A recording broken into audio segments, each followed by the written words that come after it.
Okay. This is Some Guy and John at the Imperial once again with special guests Adam Casey and Stephen Amspoker. John is absent. So we have no John, and it's a bit of a problem. And by the way, I figured out the perfect way to do Jeff Goldblum's accent. I kind of talk like I normally do, but you have to add except it's a bit more nasally. I mean, I already kind of used. It's not just a bit more nasally. It's about the pattern of the words that you use at a time when you say them. It's almost like doing a reverse Christopher Walken. Yeah. So if you haven't guessed, we're doing Independence Day Resurgence. Or Independence Day, The Quest for More Money. And if you can hear in the background, there's a party in full swing. Yeah. Or Independence Day, The Search for Will Smith. Yeah. To sum up this podcast, to sum up this whole movie in 3 words, no Will Smith. That's all you need to know. And they pretty much, it's like, they tried to have 2 Will Smiths. There was Liam Hemsworth and who wasn't giving anywhere near enough to do. Yeah, and he had no cool lines. And then there was Will Smith's son, and they gave him a couple, like kind of in the climax, but just the actor couldn't do it. He did not have the charisma. Yeah, if you were the son of Will Smith, you need to be the motherfucking son of Will Smith. Okay, you need to carry that mantle. You need to have the charisma. You need to be cocky. You need to be the best damn whatever the fuck kind of alien spacecraft fighter pilot that he is. He is the best fucking one of them. He has to be the guy who owns that. Whenever he walks into a room, he owns that room, and that was not this guy. Even if you have Will Smith's son, it has only marginal success in the Karate Kid. So he was a nerd. This guy was a nerd. I'm not saying the Karate Kid was a nerd, although Will Smith's son maybe kind of is. But his son in this movie was just too nerdy to pull this off. He just did not have it. I didn't even see him as a nerd, as necessarily a nerd. He just like a normal. He was kind of like the movie. He was just kind of there. Yeah. He just didn't have anything to do. And as far as though Jeff Goldblum obviously is back, but it's all on him. Pretty much. It's like there was nothing especially wrong with his performance, but if you took any decent actor who was a good impressionist and just threw him onto the set and say, like, who am I? You are Jeff Goldblum. You do need Jeff Goldblum though. So kind of. First we'll do with non-spoilers, which is just just a movie. It's not that much to spoil. No. Well, there is.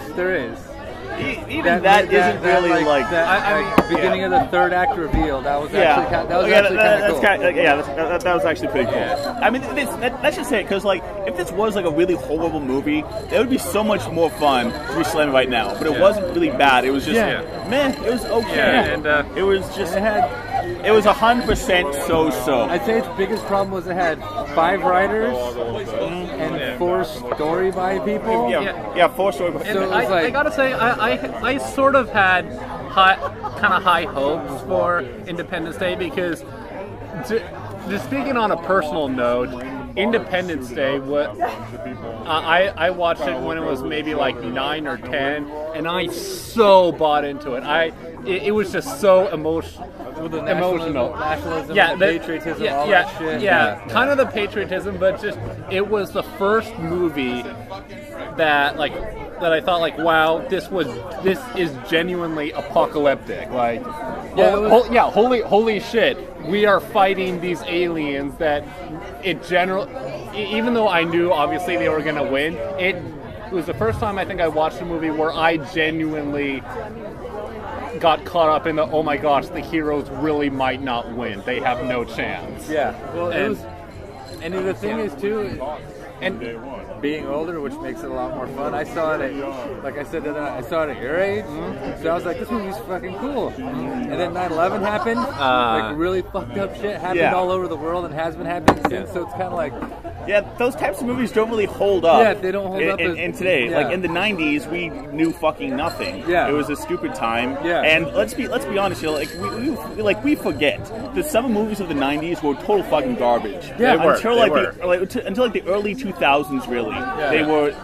they were just terrible. So anytime a semi-decent one came around, we got so fucking pumped. Yeah, this was the best movie ever. The first one did it right in the whole going around the world thing, because it constantly kept showing random people in different parts of the world and how they were, even if it was for a couple seconds, slightly impacted. It works. It delivered the message, but didn't shove it down your throat. Yeah, and not like it did with, and the speech. The speech was great. The speech was great. Yeah, and the one thing about Independence Day that kind of surprised me rewatching it is that the plot of the story, it is actually surprisingly taut and well structured. I mean, like almost no lines are wasted, and not really. And I mean, like almost every character has a good payoff. Like you care about these characters.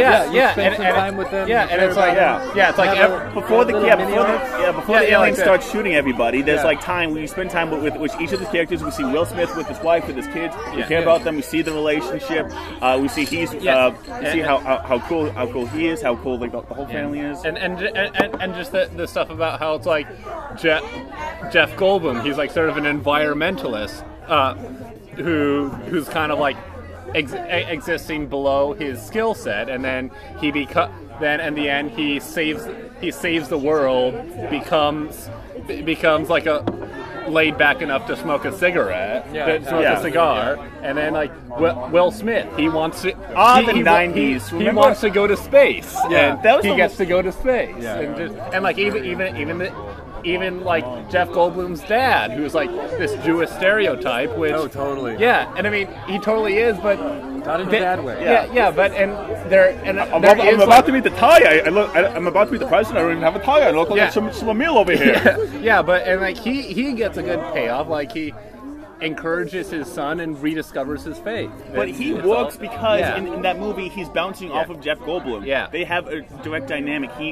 They're together the whole movie. The whole movie, like they bounce off each other. He sends him down on Jeff Goldblum on his emotional arc.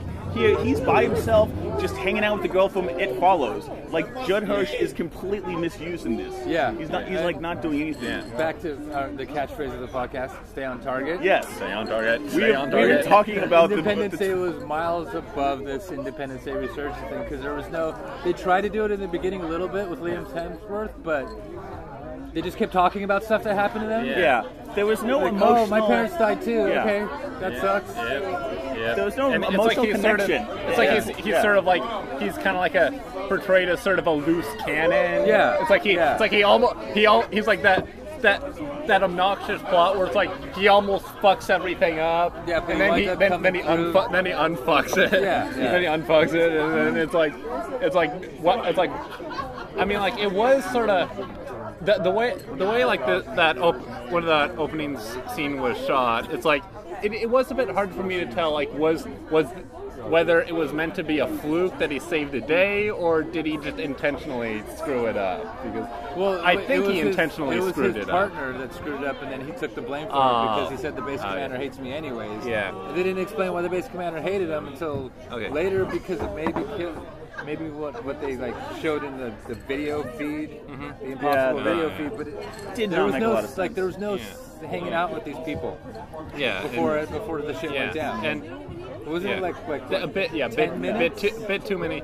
Though like 10, maybe 15 minutes before. Pretty much. Also, the movie. I have a question for you. No, they just announced it. They just said, "Hey, I'm just so you know, I'm Bill Pullman's daughter," and that's it. And they're just like a quick line of dialogue saying, "I'm the son of this person."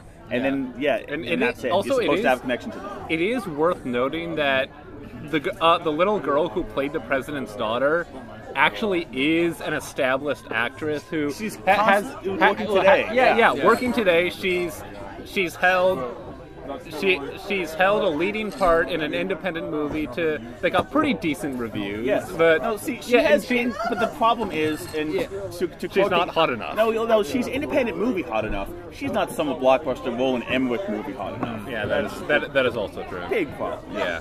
And also, I have a question for you.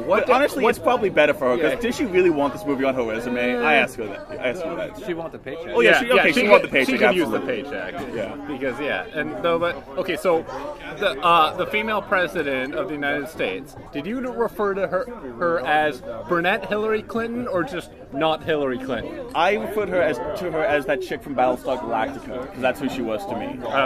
To me, she was. I'm not President Hillary Clinton, because I can totally see it's like Roland Emmerich writing it, kind of anticipating the rise of Hillary, and it's like Roland going, I'll be progressive and I'll be progressive and cast the president. I'll be progressive and cast the president, who's pretty much useless in the movie. Okay. Can we talk about the biggest theme? One of the biggest themes of the movie is that it's 20 years after, and how changed everything is. The futuristic Washington D.C. that we now have, and how at the beginning of the movie it looks like this is going to be a huge plot. Is that the whole thing that we are now this advanced society? This is going to be what the movie's about, and just drops it completely. Yeah, and there's so much setup to all of that. We didn't get to hang. Like, the problem with the movie is we didn't get to hang out with anybody before shit started going down. Yeah, that's it. We got Liam Hemsworth, loose cannon, female president. I mean, like, Jeff not necessarily, because I mean, Bill Pullman is crazy now. Yeah, you look back at the first movie. You look back at the first movie. It starts with aliens are landing right now. They're showing up. Yeah, they're showing up. Yeah. And we had it's like shit. We had time with everybody. They're intercutting like this. The way it's tracked is going really well. You can tell exactly where everyone is, where you are in time. They go back and forth between like the aliens slowly arriving and establishing the characters. Yeah. So for that, you never get bored, because you're constantly seeing the aliens. The presence of place still there. Yeah. It builds. But you can still build the characters. And the first one had that the countdown they discovered. Yes, that was a great. That was a great thing. This one, they just kind of start fucking shit up left and right. And there is like, I don't know if this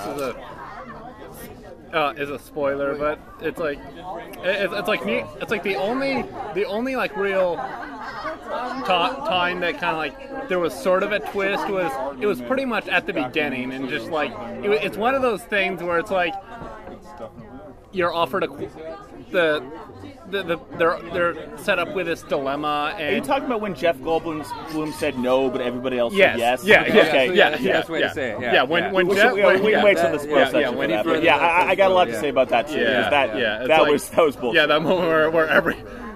I'll tell you I'll get to the spoiler section, because I got a lot to say about that shit. So pretty much, I'm going with this. It's basically like it's just a movie.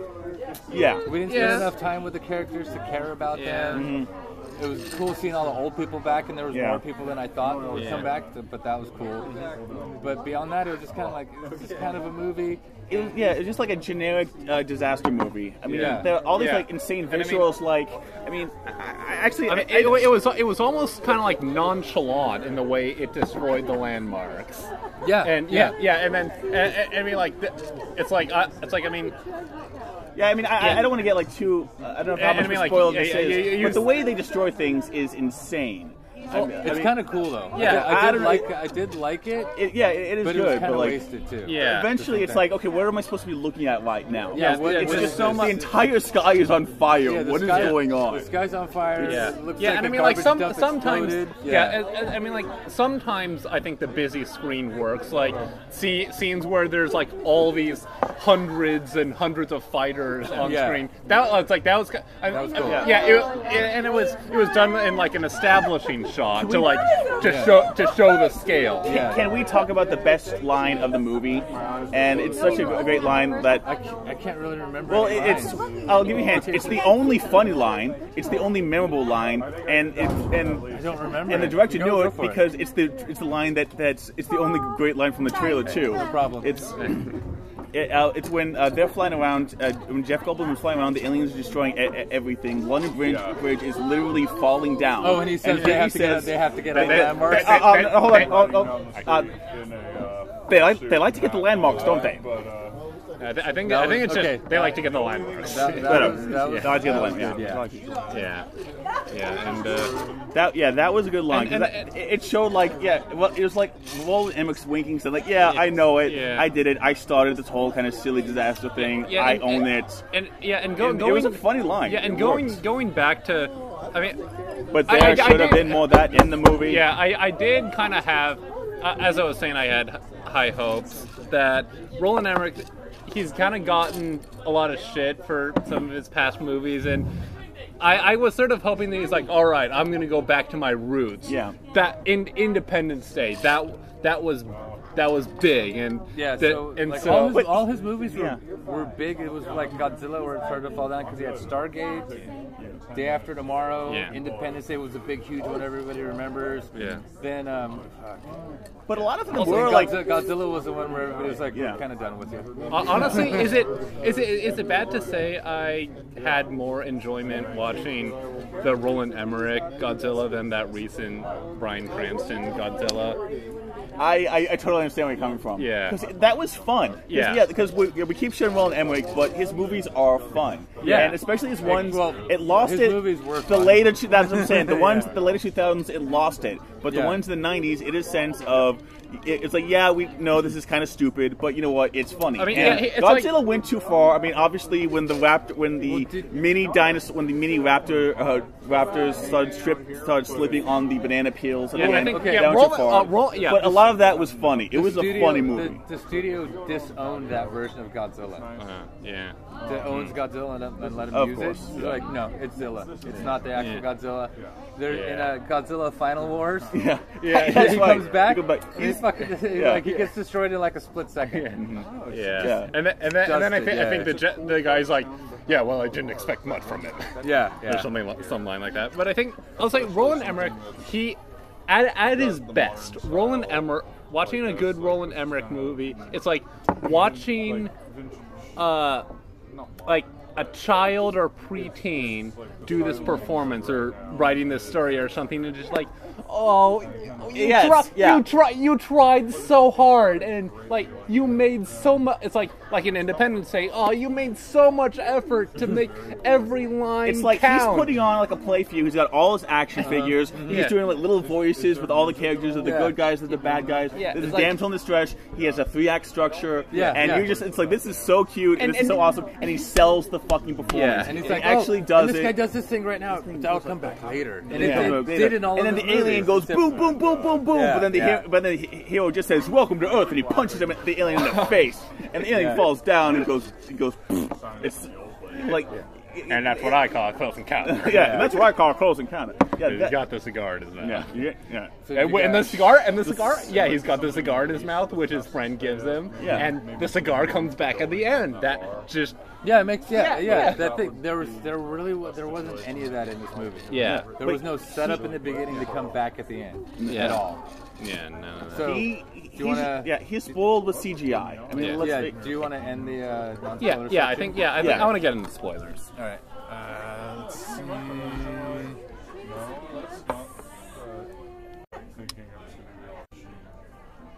Okay, cool. Time for spoilers. Okay, let's do it. Who wants to start? All right. It was perfect. Okay, this is the biggest spoiler. There's going to be a number 3. That's pretty much it. We're taking it to them, people. There's going to be number 3. It's going to be us, and it's going to be us blowing up their planet for a change. How about that? And this is how you do setups. Inside of this review, inside of the spoiler section, we'll understand, because that's going to come back later when we explain why. Yes. Towards the end. Yeah, and also I think the President, not Hillary Clinton, just gets axed off. Oh yeah. And then gone. Yeah. Do we even like see her death? No. It's like where she was actually. It was actually. Wait, let's. I'll go through the whole movie. Okay, go ahead. Quick. So we start out with Liam Hemsworth.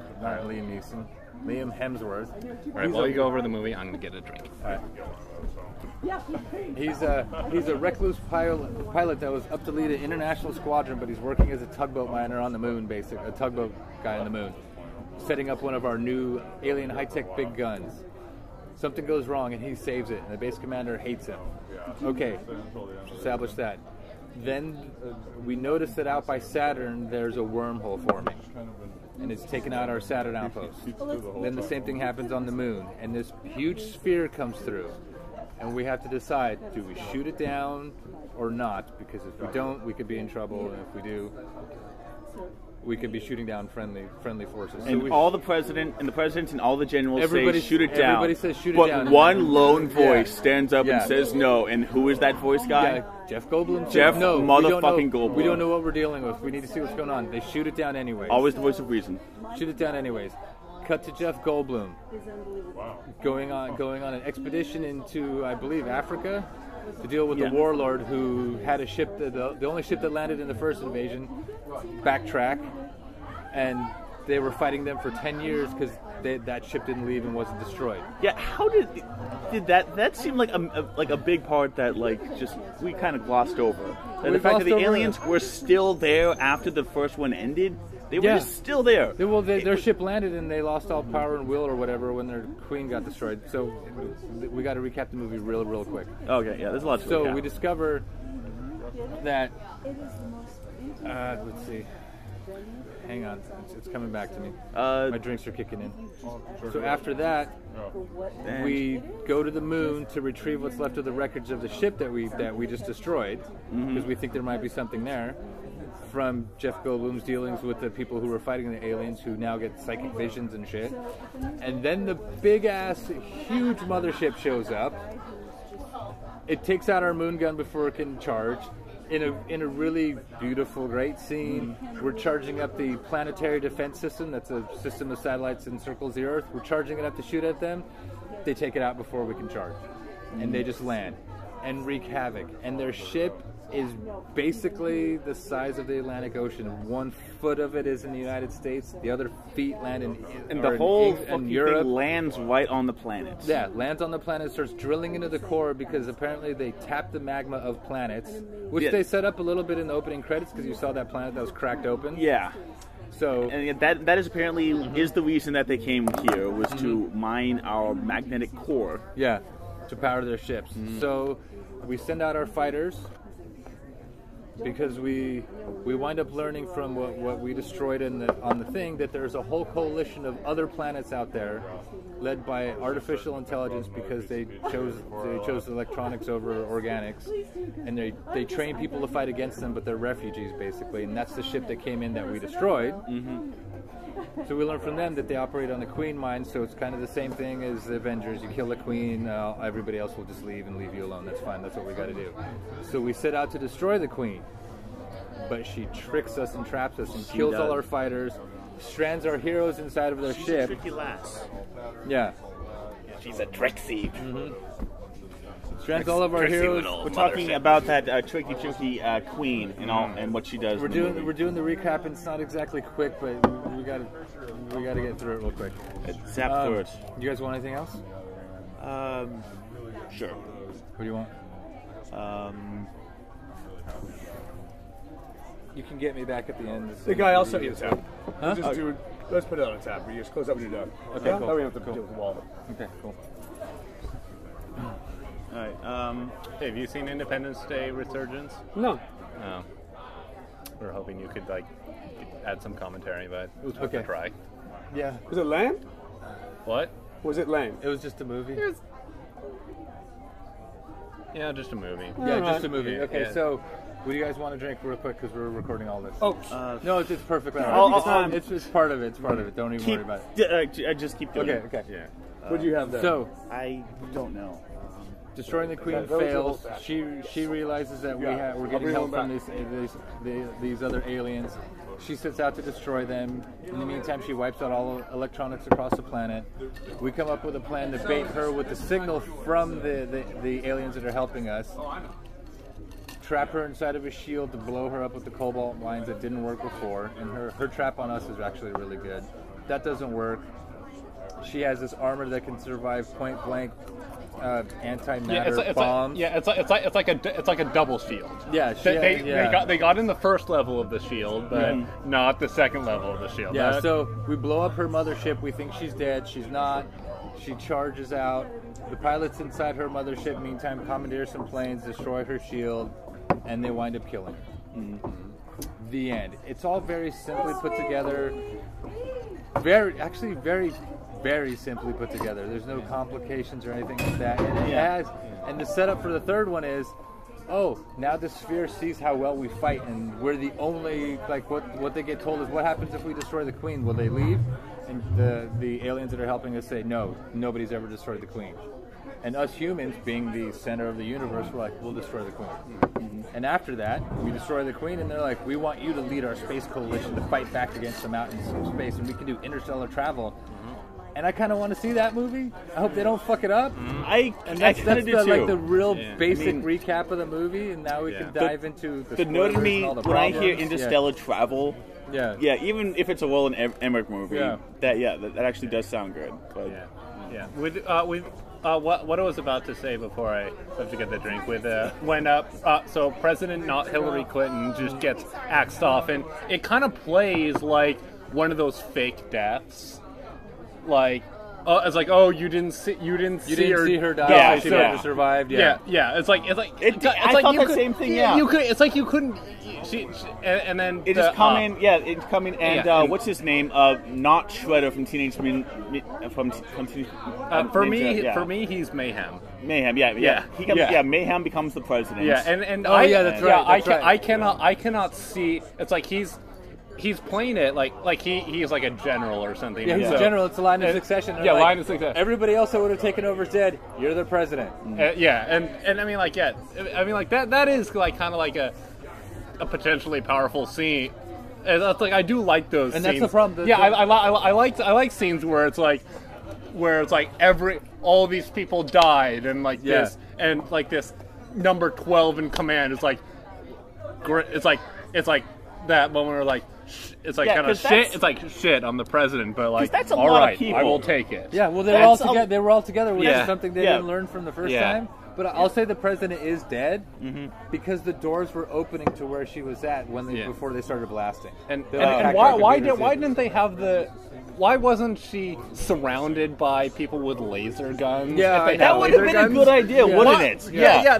Hey guys, you think we should protect the president of the United States? Nah, she's fine. She's good. She's good. Just use our pea shooters. Well, it's like all we did was take their stuff and integrate it with ours. We didn't learn anything from the last time we fought them. Yeah, apparently not. Because the same thing happened last time. Yeah. The only thing that kept the president in office was he decided to stay instead of evacuate. They destroyed where everybody evacuated to, and he got out before the countdown ended. Yeah. This time, they evacuated them all to one place, and then they all died.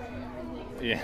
They kept them all together, and they all got killed. And they tried to do the speech again. Yeah, they did it twice. But he was just just rambling, talking to himself in a hangar about what we had to do. Yeah. It felt like they just kind of took the original speech, cut out different sentences, and just made like shards of it, just threw it up in the air, and then just kind of like improvised in between. Well, I mean, it was a good speech, and it was an okay scene, but like the framing around it didn't make any sense because he should have started talking and had everybody start listening, and then had the now president say we should broadcast this because you're right about what you're saying. I'm just a general. You've been through this before. I can't speak properly. Let's broadcast it to the world because we're united. Like, he touched on all the key points of the last 20 years. Yeah. But he was just talking to a bunch of people in a fucking hangar. Yeah, and like, I mean, like, it's like General Mayhem. His speech. I mean, is that Chris Klein? No, I think his name's William Fitcher. Victor or something. Yeah, I mean, everybody, it's like he was. I mean, what do you believe in, huh? What do you believe in? It's like I feel he was kind of miscast. Like I cannot buy him. As I love seeing him in anything. If he shows up, that's the thing about this movie. He's a good enough actor who can pull off anything. Its biggest problem is 5 people on the story, 5 people writing it.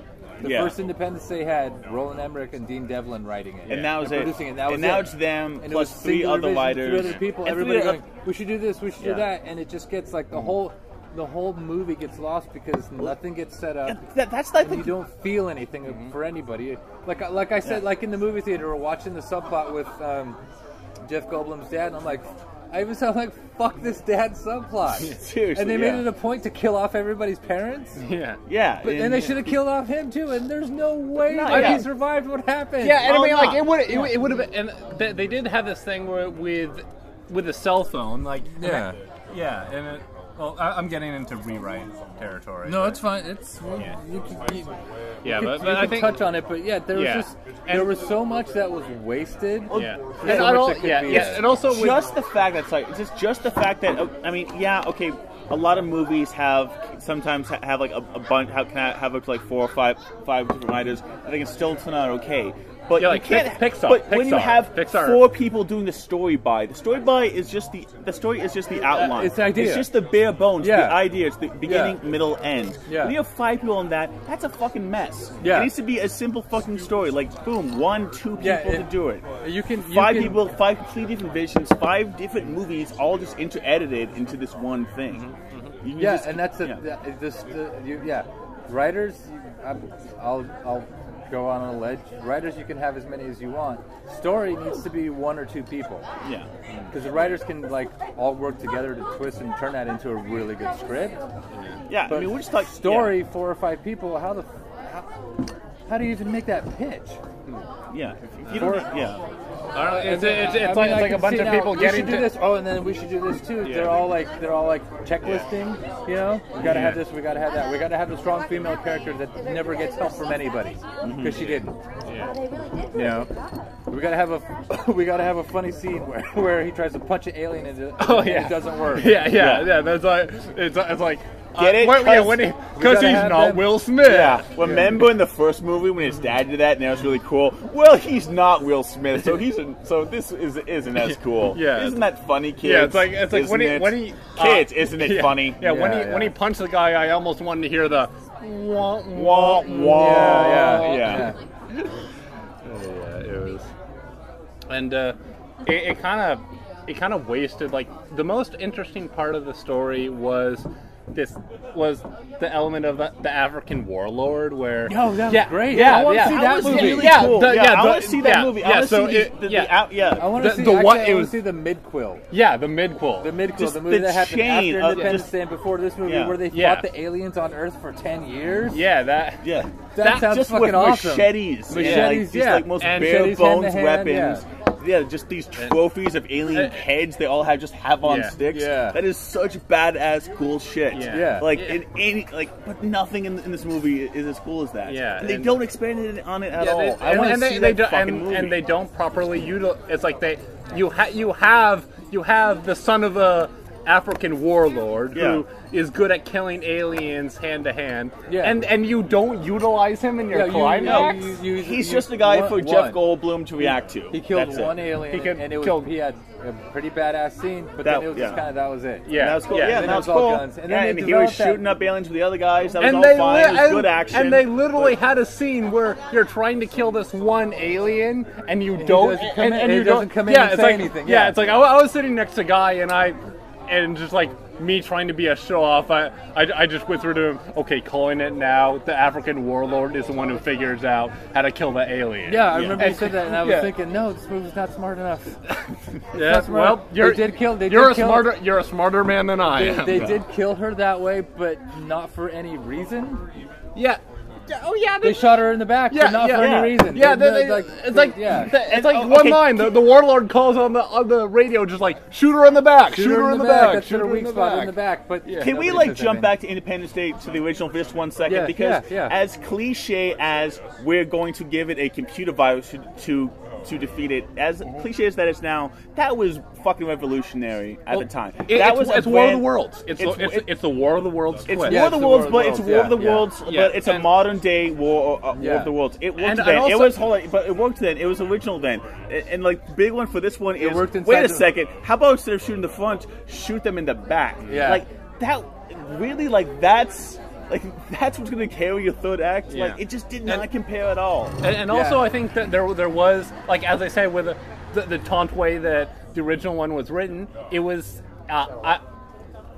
it's stupid as all hell that they use a MacBook to create a Yeah, virus. all the ridiculousness in the first one. But the idea of they're utilizing our satellites. Their machines can talk to our machines, so our machines should be able to talk to theirs. That makes sense inside of the story. Inside totally that, and it's a clever, not quite well thought out, but it's a well set up. It makes logic inside of the movie. Yeah, exactly. If they can use our satellites to transmit a signal, we might absolutely be able to use theirs. we can do that. But And this one we was used just their technology to defeat them in the first one, and so it makes sense. We use their. They use our technology. We use theirs. Yeah. But this one was so like nothing tied up. Yeah. Actually, the only thing that tied up was the dad's stupid subplot, but not much else. Yeah, pretty much. And then like all of us, like I when I first said it, fuck this dad subplot thing. We have all these characters we've seen before. They're doing shit, and then boom, out of the middle of nowhere, we're with 4 kids in a station wagon that run across the dad, and I'm like, what? Hey, I think one girl from It Follows. Meet Judd Hirsch. Judd Hirsch. Meet the girl from It Follows. You're gonna go on an adventure together. Yeah, one review that I read of Independence Day had this line where it's like the image of the dad on the boat trying to run away from the giant alien ship is the one effective visual gag. Yeah. That was kind of funny. Just like this giant ship lining this one little ship trying to this is like tugboat, and he survives. And you're like, no. Yeah, and it's like. It's like the water is vertical. I mean, that was that was fine for me because there were plenty of stupid stuff like that in the first one. Remember when like the president and they're all trying to take off, but then a giant flame, just happens to come just as they're taking off, and the flames almost get them, but then it does, and just but see the flames and the fire in the sky thing, that's for tension. Yes, that's impossible because the blast wave and everything. But this with the water thing. The ship can't go to other water that's not being affected. The plane can fly off into the sky, so you're like, okay, the big wave came and crashed the ship, but how the fuck did he survive that? We're in the spoiler section now, so the new spaceship, it controls gravity. So it literally it has its own gravity. It has its own gravitational field. That's how big it is. Hold on, does it pick up Tokyo and drop it on London, or did it pick up London and drop it on Tokyo? Because I know that was one sequence in the movie. It picked up and pulled stuff along. It has its own gravity, so it picked up and pulled stuff as it flew over the planet. So I think it dropped China. It dropped part of China. Yeah, it flew over China and dropped out on Europe, basically, which was actually a really cool thing that they didn't play with also because you could have underneath the ship. Gravity would be much less because you'd have the Earth pulling down and the ship pulling up. So the ocean should have expanded and spread out over the Earth. But no, kind of calm, thing, cool, cool waves. But that actually, my favorite line in the movie was, "Tell them we'll do it for $100 million." Oh yeah, that was And he's like, they said yes, and he's like, "Fuck, we should have said 200." Fuck it, we're rich, yeah. And then of course in classic bullshit sci-fi. They're gonna breach the Earth's core and blah blah blah blah. And they just stopped. Okay, everything's completely fine. Fuck this hole that's drilled almost to the center of the Earth. It's now filled with water. There'd still be major problems. Yeah. Also the whole like Roland Emmerich thing about like it's a thing like I think he did the same thing in Independence Day. Like, oh my gosh, we calculated 9 months? Yeah. Oh wait, no, it was in 9 weeks. Yeah, and then like, wait a minute, it's gonna be in 2 days. We got 6 hours. No, we got 2. No, we got 15 minutes. Fuck. Do people not understand math? Apparently not. Yeah. It was just. Though I did. It wasn't stupid fun. That's the problem with the movie. No. It could have been stupid fun. Yeah. And I'll say this right now. Our rewrites are going to be. There's a rule for rewrites though. Oh, what's that? You get the movie, and that's it. Like, I think you want to bring Will Smith in. Yes. You can only cameo him. I can only cameo him? You can only cameo him. Wait. So what are the rules exactly? The rules are you take the movie. You take, like, let's say you had the all the footage from the movie. No, I think it's like, imagine you're a studio exec. Yeah. What could you plausibly do to say Yeah. within the Hollywood system to say Within the Hollywood system, so Will Smith is off the table except for a 1 day working as a cameo. maybe. At best. You At can't bring Will Smith and say he's this and all. No, he's a cameo. And like probably just like have to prepare for the contingency of like, okay, it would be great if we had him here for this cameo, but you could conceivably tell the story without having it. Yeah, you basically rewrite the movie inside of the movie, so it wouldn't have cost any more, and this is how much better this movie could have been. Mm-hmm. Yeah. Okay, yeah. That's it. Yeah. Yeah. So no like. So the movie had what, 4 big action set pieces. You can make it 5, but make also it small. one kind of spoiler thing. I don't know if you mentioned it. So they basically have the whole Phantom Menace. You kill the mothership, mother, whatever. Everything dies. Everything goes into a coma. Yeah. And it's like, I got the gist from the whole African warlord that they'd been fighting for 10 years, and then and I'm going to say that works inside of the story because when the Queen it was the one ship that landed, they didn't know what to do after they didn't have any orders. Yeah, basically. But now with this ship, when they don't have any orders, they know to just pack up and leave. Yeah, apparently. Yeah. Which kind of makes sense. It's not well explained. No, not at all. Not at all. Yeah, they could have. Someone should have thought of that. But I still want. I want to see the war in Africa. Yeah, aliens. Yeah, that sounds fucking awesome. Yeah, that sounds really good. Yeah. It's like that's probably one of the best. District 9 should have been. Yeah, it's probably like one of the best images of just like these alien skulls just and like when they showed the ship too, it's like the ship landed with its feet.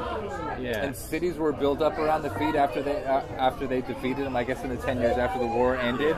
But the ship was just there because they couldn't get destroyed or get rid of it. And then he says, "How'd you get it to turn on?" It just turned on by itself. Yeah, which should have been an immediate clue because he was in the bunker when they learned that all the bells and whistles came on the ship we captured in Area 51. When another one showed up. You think that would have been a big clue? Yeah. Well, I mean, when I saw it, I sort of got the feeling where it's like, based on the acting of Jeff Goldblum's face, you could just see like, we didn't. He just has this look of, oh shit. He does. Yeah. Like, fuck. Yeah. Yeah, and end of spoilers. More drinks. Let's see. Yeah, I think. Alright, cool. So that's the end of part 2, ladies and gentlemen. Hit up your cat videos. We'll be back in a bit for the rewrite, which is going to be long. Part 2 is over. Okay, refills on drinks. Yes. And we are back for part 3, the rewrite. Apparently Steven is going first. Alright, so I think as we've all touched upon, the best thing the movie had going for it, and by far the most interesting thing, was the fact that this African warlord who had been fighting aliens for 10 years of just fighting a guerrilla war, was just like picking them off one by one, and he's an expert at killing aliens, and he can take on a fully armed alien in its armor and kill it with machete. And I mean, it's like the attack it from the back. I mean, like there would be. I would definitely make it something more complicated than attack it from the back. Let's go with the rewrite of Independence Day Resurgence. But I mean, Independence Day Resurgence. But like, I'm going off that where it's like he knows. It's like attack it from the back. Like that's like rule 101 of fighting any creature. Attack it from the back. Attack it from the back, which is the weak spot. Yeah. It would be, and I mean, like that would be something very much utilized in the climax. And We're on. We're on. We're on. We're, All right, we're yeah. on. We're fine. Okay, yeah. I'm just making sure. And so the Steven's versions of Independence Day Resurgence, and also it's like there was some criticism of the fact that how Independence Day was like America is the only country that matters, and Independence Day Resurgence, it was really only America and China. Yeah, I think I would definitely because it's definitely going on off the theme that it brought the world together. There would be, but it would be mostly America and China. Yeah, just America and China and the underutilized African warlord. So we'd have the African, we'd have our let's go. Our North Americans. We have your whole story from beginning to end. We're watching the movie. We're watching. Okay, go. All right, we're watching the movie. So the movie starts. It starts with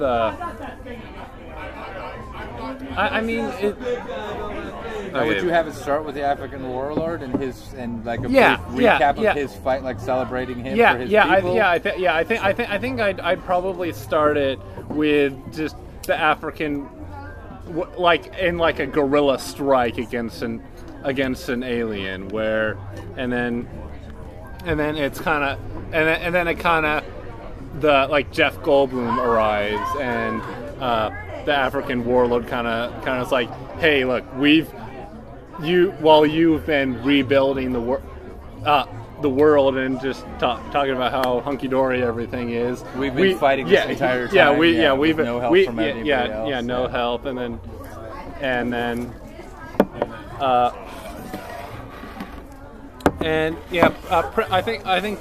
President.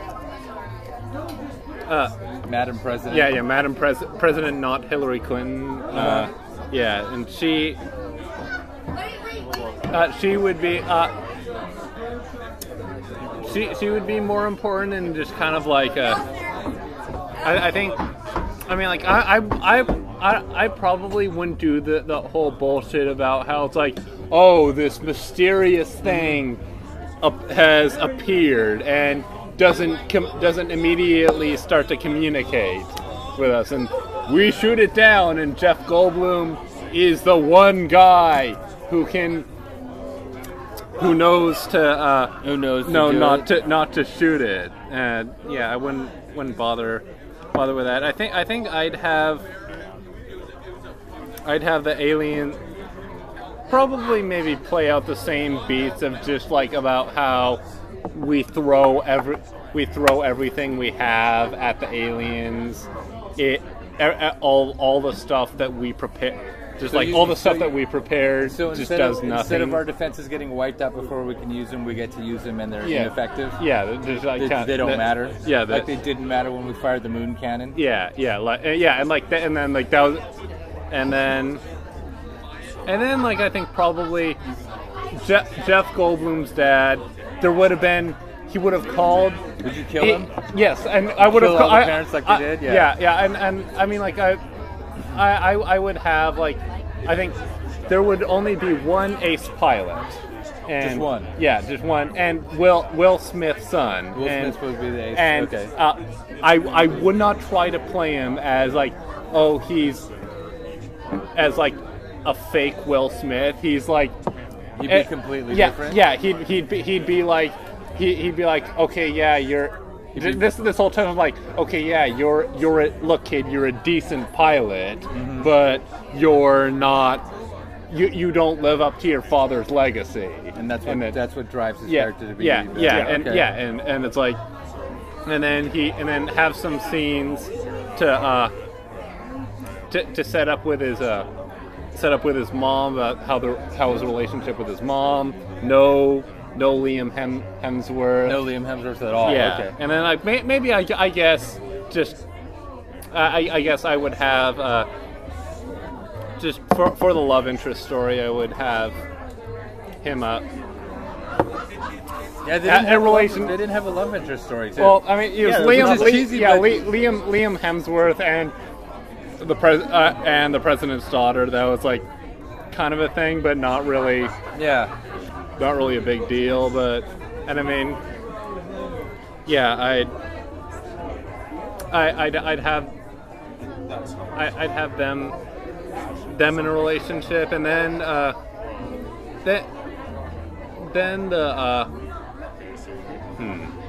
Okay, what I have. I'm trying to decide if I'd have the whole the good alien species. Okay.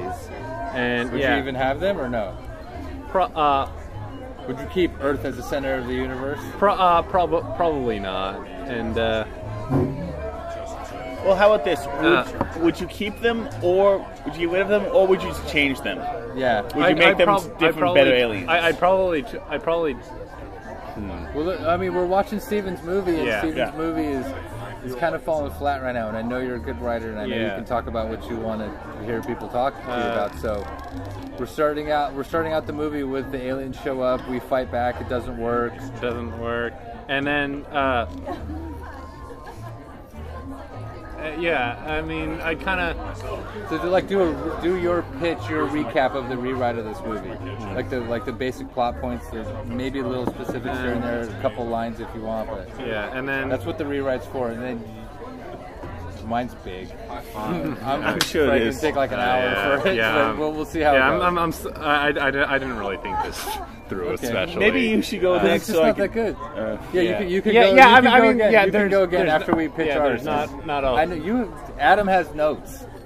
First time on the podcast, Adam has notes for his rewrite. It's going to be on. And I think the only really thing of what I was given and what I can think of how I'd rewrite it, I would definitely have the African warlord, his knowledge of how to bring down the aliens, be utilized in. You would have you would have him on the front line advising, not on the front line fighting, basically. Yeah, on the front line advising how to do this stuff, and it is one of those movies. You turn him into like a general, basically, instead of a foot soldier. Yeah, which is what it became in the movie. Yeah, it's sort of one of those movies where it's just like. There's not much there, so there's not much to work with. Yeah, not much there. It's like. Yeah, all right. That's all I've got. Yeah, we'll come back. I'll see if I see what I can steal from you guys. Okay, well you can steal from Adam. I'm going last, and maybe we'll come back around. But okay, well, Adam's pitch for Independence Day Resurgence. Obviously, the biggest problem in this movie is the gigantic Will Smith shaped hole that is in this whole thing. He didn't want to do this originally. Originally he was going to be in this movie, and it was going to be a father-son movie about him and his son fighting the aliens together. But after he did another movie like that called After Earth with M. Night Shyamalan, and after that thing completely bombed, he wanted nothing to do with this movie and was not impressed by a script. And it really shows. It feels like Will Smith. It's not an impressive script, and his absence does show. But you only get him for a cameo. I only get him for a cameo. So no. Here's the thing. His son is in this movie. His son is terrible, though. We're completely. We're rewriting him. We're recasting him. I think we're going to get the guy who plays the Black Panther in the new Civil War. He was James Brown in the. You guys know the actor I'm talking about? Chadwick Boseman. Chadwick Boseman. We're going to get Chadwick Boseman. Okay. We're going to get somebody who's actually charismatic. Somebody who's actually charismatic. He is a fighter pilot. He is he's a fighter pilot. He's the best of the best, but he has a fucking attitude problem. But you know what? He's just so goddamn charismatic that he pulls it off. And we're going to make it. Okay, go. The movie. We're watching Adam's Independence Day Resurgence. Go. Go with your pitch. I only have like kind of fixes. I don't. Go through the whole movie and fix the whole thing. All right, that's what we're doing. Go through the whole movie. We're not going to open up on the dream sequence. That did not work for me. I think we're going to start. Start with like just the basic characters, establishing Jeff Goldblum. I'll throw this out there. It'll help you and it'll help you. Have you seen Starship Troopers? Yes. Okay. My rewrite's going to have some Starship Trooper elements, i.e. the news broadcasts. Let me guess. Exposition dumps. No, you don't have to guess at mine. Just go is with Neil your second Patrick option. Harris going to dress up like a Nazi? No, he's not. But that That was a Starship Troopers joke, by the way. If you didn't get that, that was a good one. That was a good one. But you can use that. You're rewriting this movie to be the movie that you want to see, that you think is going to be a really great movie, and actually is a better movie than the one we saw, because the one we saw was really bad. Yeah. So. Start to finish, Adam's version of this movie. I don't have a start to finish. Okay. Yeah. So you would just change the Will Smith standing character to be more like Will Smith. Change the Will Smith standing character, make him recast him Chadwick Boseman. Oh, but you know what? We forget this. In the original movie, he had 2 sons. Make both of them characters in the movie, the good son and the total fuck up. No, he didn't. Yes, he did. He had 2 sons in the first movie. You didn't rewatch the first movie. He didn't have any kids. He was single and he was dating a stripper that had a kid. That was it. No, but she had 2 kids though. No, she only had one. Yes, she did. I have no memory of another kid. No, there was only the one son. That's it. There was a dog, but that's it. Yeah, there's Boomer with. So for the rewrite section, we're all going to go twice. Because after I go through mine, you'll understand what the rewrite section is for the 2 of you. You do a little bit because you've done this once before, but yeah.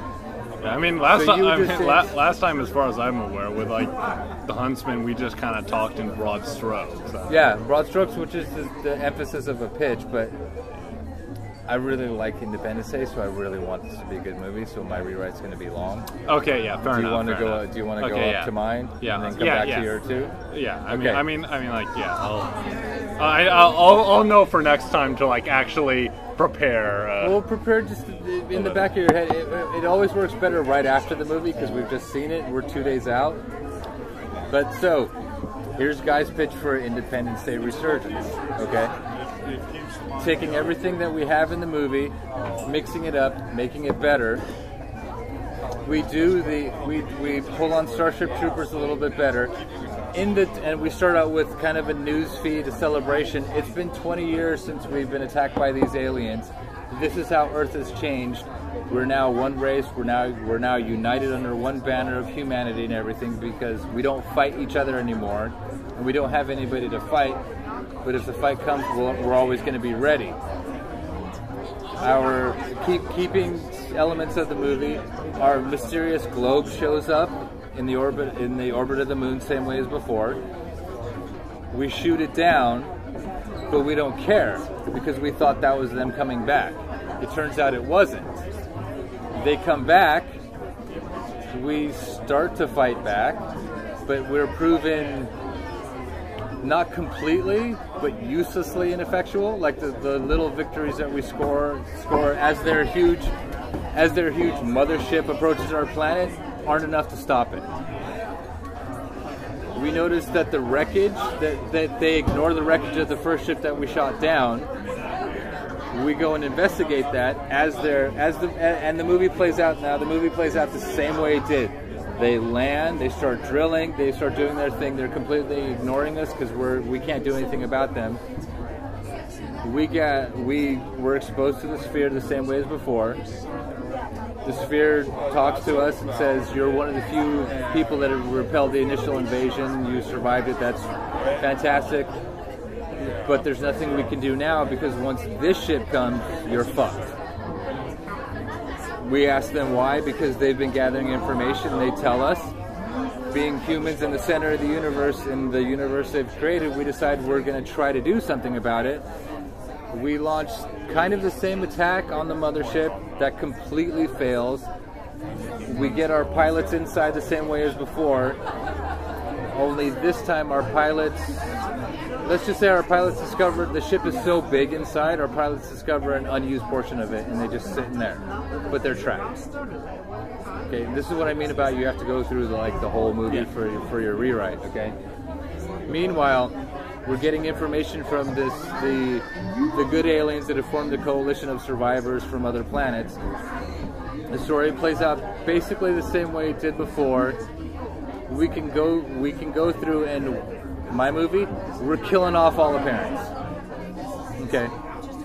All the parents. All the parents. Judd Hirsch, Vivica A. Fox, the president. Everybody's dying. The president can still have his psychic link, so he understands what's happening, but he can't explain it. Hi there. Hey. Right. Would you like cupcakes from Crush Cakes? Sure. I'll take some cupcakes from Crush Cakes. No, thank you. Okay, one of the little chimes. Yep. Oh, sweet, thank you.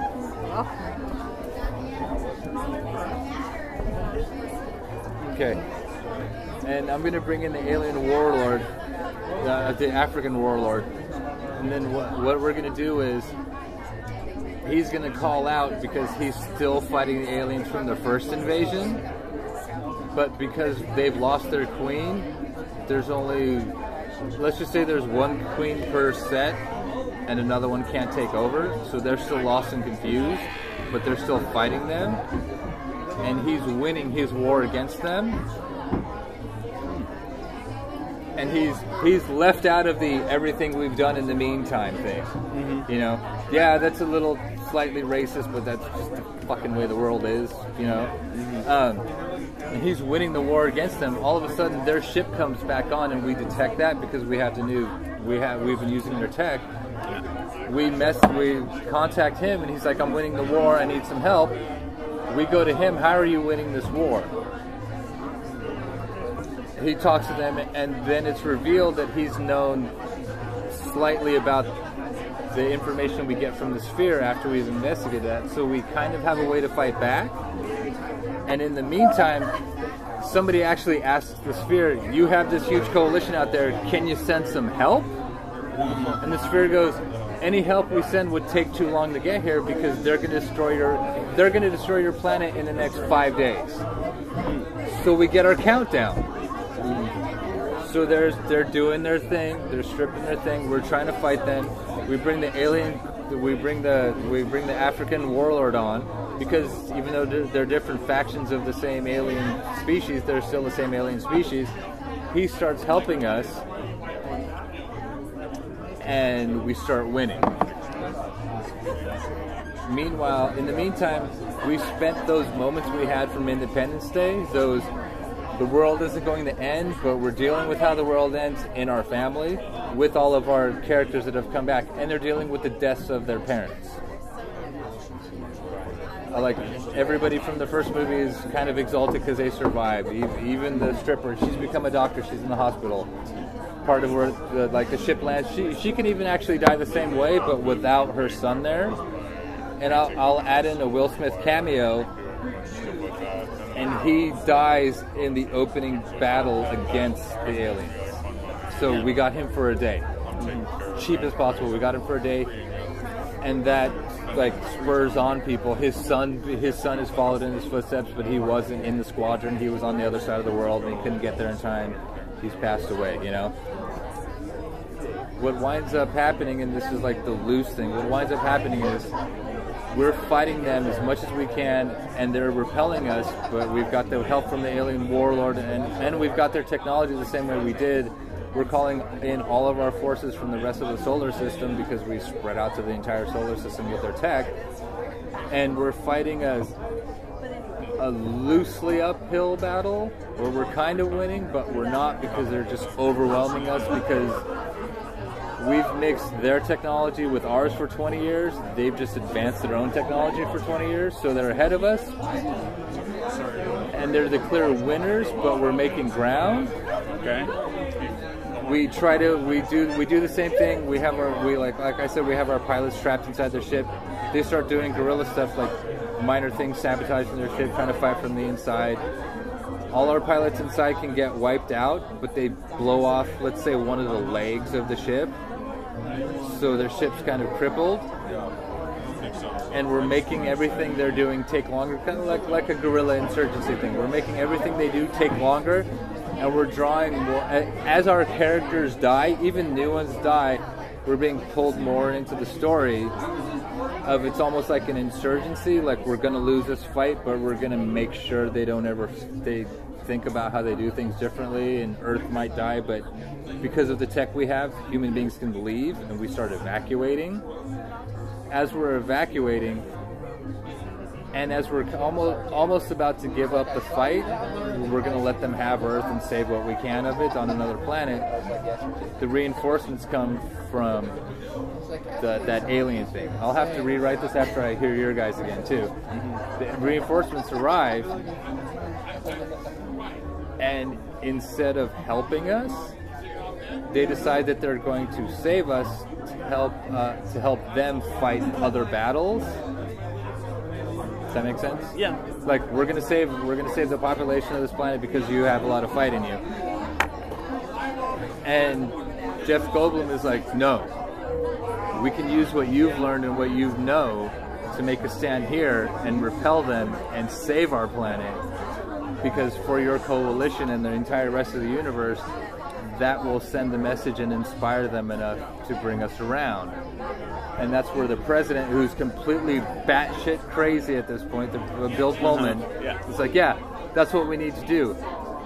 And he makes another speech that rivals the speech from the first one. And he talks about, it's basically the same speech, but now he talks about, because he knows about all the other all the other aliens in the entire rest of the universe, you survived. We're no longer going to just survive this happening. This is the day that we declare our independence from these aliens. Come and fight with us. Anybody, any species within the sound of my voice that can understand what's happening, come and fight with us, because this is the day that the tide turns and we declare once again our Independence Day from these aliens. So in the midst of the evacuation, what winds up happening is, and this is I guess you could say the double twist on that.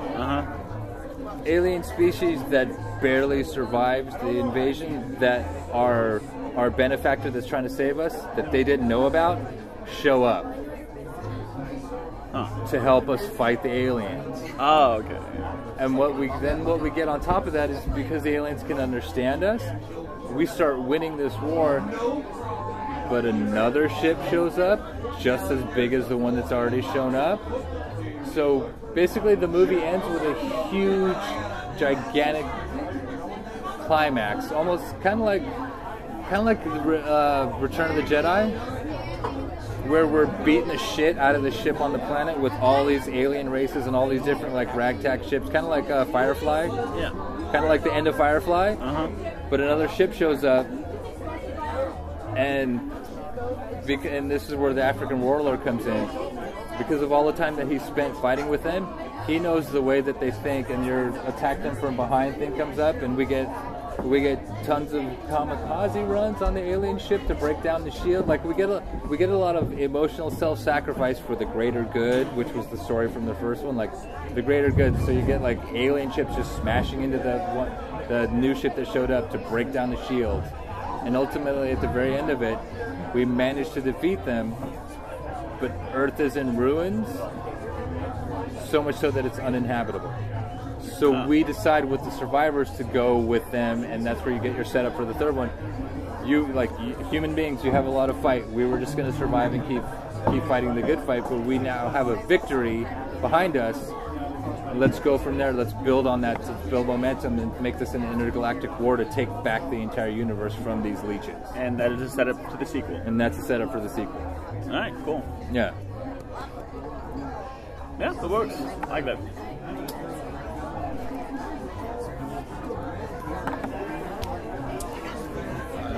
So you're up again, Steven. I mean, yeah, honestly, I'm not quite sure how much coherence I can add to the. Oh no, you don't. You don't have to add to my story. You can write your own, or you can rip it off entirely and go from there. But. Yeah, I mean, I guess it's I like the idea of about hearing your story. I kind of like the idea of having sort of ragtag crew that makes its. I think I would just have the ragtag crew that makes its way into the alien ship and just That's it destroys her from inside. Yeah. Like the whole destroy. Well, everybody's fighting on the outside. It's while like the entire world is just getting its ass beaten down. Yeah, it's like we have like an international crew of like led by the warlord. You have. And he's on the inside fighting and destroying the ship. You have like led by the African warlord. You have the Chinese. I don't know, someone from South America. So the whole like Captain Planet. Yeah, we're ignoring all boundaries, and we're getting. We can even do what actually, and I'd say needs to be done when you're making an ensemble cast. You take everybody in the world, and then you double it, so you can kill half of them off. Yeah. And what you're left with is still everybody in the world, and in no particular order they die.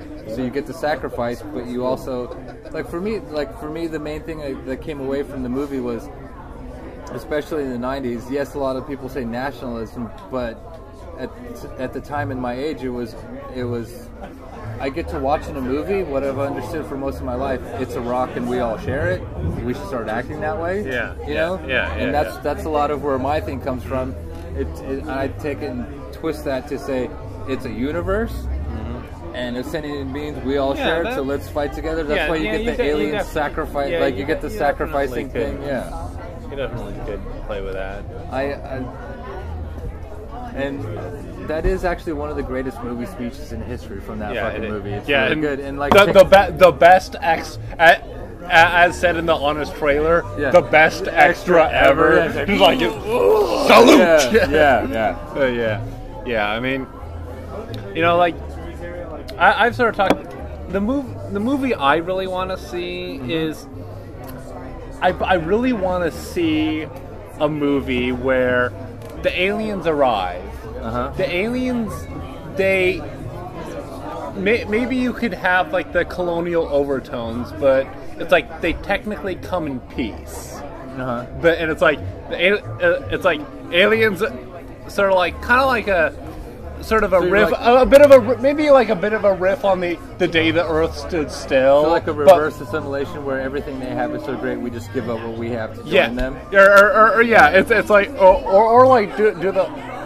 It's like I mean, like, I don't even know what way I want to play it because there are so many ways it could be played, but just like a script I would really like to see is these. It's like these well-intentioned but technically advanced aliens who. Now, audience, we're into. I'm not going to say generic alien invasion movie, but alien invasion movie outside of Independence. Okay, that's what we're talking about now. I want to. It's like with unknown intentions on the part of the aliens. We don't know if they're explorers or if they're actual invaders or colonists or whatever. It's like the aliens are arriving. They are trying to communicate. It's like, and from what they can tell, they say like, "Hi." It's like. And like sort of do like the day the Earth stood still. It's like we're an international coalition of aliens. The original day the Earth stood still. We want to. We would like for some reason we realize you're a sentient species that's going to eventually leave this planet. There are rules for existing in the universe. Here are the rules. And then just like and like the whole that whole process of just like the whole the whole political process and maybe like starring like a guy who's like. The main character is the guy who's negotiating with the aliens and say like. And his whole problem is that they showed up too soon because we're not one Earth yet. We're just a nation, but they realize that and they've showed up too soon, and that causes even bigger problems because they should have showed up later. Or like I think. So like an alien, an alien encounter movie. Like where the motives on both sides aren't clearly defined. I think that's. I mean, like. I mean, that's. I don't. you can do this. You can take us through our movie, and there's the framework of there's a good framework of the day there was still where they showed and said, you guys are fucking assholes. You need to tone it down, or we're going to destroy you. So tone it down, and then people are like, we don't know what to do. And then the alien sees the. And you know, sort of to bring it back to Independence Day, like one of the problems I had with the day the Earth stood still is like, it's like, okay, even if you live in a world where universe peace or whatever has been maintained, you should clearly realize that there has to be cause for alarm. It's like, oh, I'm sorry, I just pulled out this weird thing. It was meant to be a gift, and just like, why didn't you start with, hello, I come in peace. We're not going. I'm not going to like mysteriously pull out this weird thing that we don't know what it is. So we're talking about the day the Earth stood still. So we're talking about sci-fi movies. I derailed everything. Okay, so here's the thing. You can't derail freeform thought about things. But okay, here's the thing. That makes sense. Because you have to consider from that character's viewpoint, everything that he does is a test. So when he walks out, he shouldn't have, from his point of view, he shouldn't have to say, I'm not a threat, this is something I'm giving you. He just whips it out, and he's testing us by saying, I'm waiting to see how you react. If you react this way, we're cool. If you react this way, we're not cool. Of course, as human beings, and the whole animalistic thing that's been hung on us, which denies actual history, just embraces the worst parts of it. We shouldn't. I thought, our curiosity is what has got us so far. You know. I liked the day the Earth stood still. I thought the first one. Yeah. The original. The original, the first one. Yeah, I think you really the have second to. one was the remake was fine. It did what I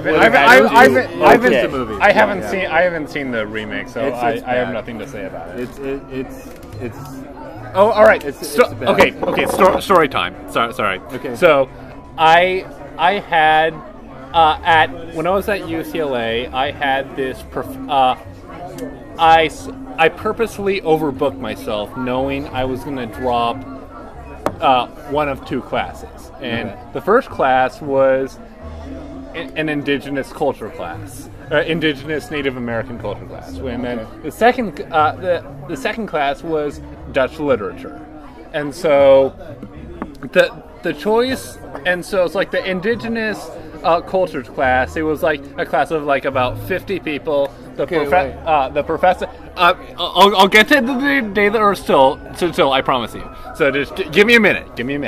So, the indigenous culture scene, an intelligent professor, interesting stuff. But then the other class, Dutch literature, was taught by this old ancient professor who was just trembling to make every movement. Okay, we're way off target. We need to focus on the point.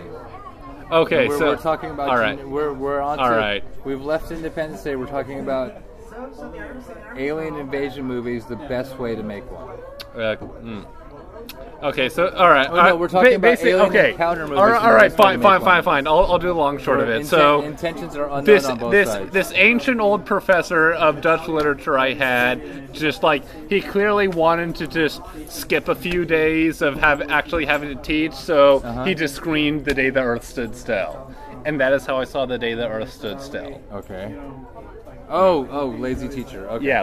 Lazy teacher. And I mainly stayed in the class because I felt sorry for the professor because he had like three people. You were way off target because we're not talking about it.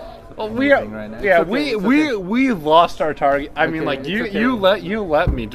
I let you. Yeah, you did. Didn't you just say? Didn't you? I wanted you did. Generic alien invasion. Yeah, movies, but we're not getting there. You just said there's no way to derail a conversation. We're just going in whatever way. I mean, Sorry, I guess I took okay. this as like we're doing a free-form conversation. So it's like, all right, fine, free-form. I'm going to go off every in which way, and so sure I'll go ever. The overarching point is alien encounter, alien invasion movies. Okay. So, but it's cool. All right, I don't have much more to say about it. So we can end this part 3, and there'll be a part 4 where we'll see how things go.